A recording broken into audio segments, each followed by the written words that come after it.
আসসালামু আলাইকুম। আমি আজকে মূলা ভাজি করব। চিংড়ি কুচানো ছোটো ছোটো চিংড়ি দিয়ে এখানে দুটো মূলো নিয়েছি আর একটা বড় সাইজের আলু নিয়েছি। মূলা দিয়ে আলু একসাথে মিক্স করে ভাজি করব। আর মূলাটা এখানে একটু ভাপিয়ে নিয়েছি, কারণ মূলার একটা গন্ধ আছে। এখানে একটু ভাপিয়ে নিয়েছি। এখন আমি চুলায় চলে যাব। দিয়ে দেব রসুন কুচি। কড়াইটা আগে বসিয়ে দিয়েছি আর তেলও দিয়ে দিয়েছি। আর দিয়ে দেব বেশি করে একটু পেঁয়াজ কুচি। এটা লাল করে ভেজে নেব। দেখুন পেঁয়াজটা কিন্তু অল্প পরিমাণে লাল হয়েছে। এখন আমি দিয়ে দেব চিংড়ি মাছগুলো। এই চিংড়ি মাছগুলো এইটা পেঁয়াজের সাথে ভালো করে ভেজে নেব। ভাজা ভাজা হলে কিন্তু খুব ভালো লাগে। দিয়ে দেবো কাঁচামরিচ। একটু ঝাল না হলে ভালো লাগে না, একটু ঝালের পরিমাণটা বেশি দিব। দিয়ে দেবো একটু হলুদের গুঁড়ো, একটু জিরা গুঁড়ো, দিয়ে দেবো ধনিয়া গুঁড়ো। এখানে আর আমি মরিচের গুঁড়ো দিব না। এখন একটু এটার সাথে একটু ভেজে নেব।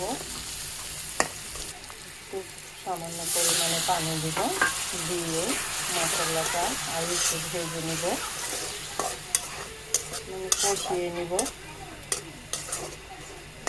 দেখুন ভাজা ভাজা হয়ে গেছে আর তেলটা উঠে গেছে। এখন আমি যে মূলা আর আলুটা সিদ্ধ করে রেখেছি এটা এখন দিয়ে দেব।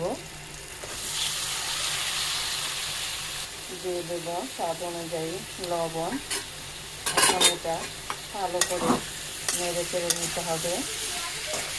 দেখুন ভালো করে নেড়ে দিয়েছি আর এটা কিন্তু কোনো পানি লাগবে না। এখন আমি একটু ঢেকে রেখে দিব আর মাঝে মাঝে নেড়ে চেড়ে দিব।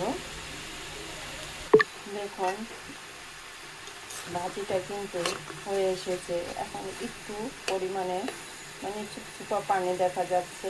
এই পানিটাও পুরো শুকিয়ে নিতে হবে। এখন আমি এর মধ্যে দিয়ে দিব ধনিয়া পাতা, কারণ ধনিয়া পাতা না দিলে ভালো লাগে না। বেশি পরিমাণেই ধনিয়া পাতা দিলে খুবই মজা লাগে মূলায়। আমি বেশি করে ধনিয়া পাতাটা দিয়ে দিলাম। এখন এটা আর একটু পরিমাণে ভালো করে ভেজে নিব, যাতে পানিটা না থাকে। দেখুন ভাজিটা কিন্তু হয়ে গেছে। এখন কিন্তু কোনো পরিমাণে পানি নাই, তেলটা দেখা যাচ্ছে। যে দেখুন চতুর্দিকে তেল দেখা যাচ্ছে। আর পানিটা থাকলে ভাজিটা স্বাদ লাগে না, একটু পানি ভিজা ভিজা থাকলে।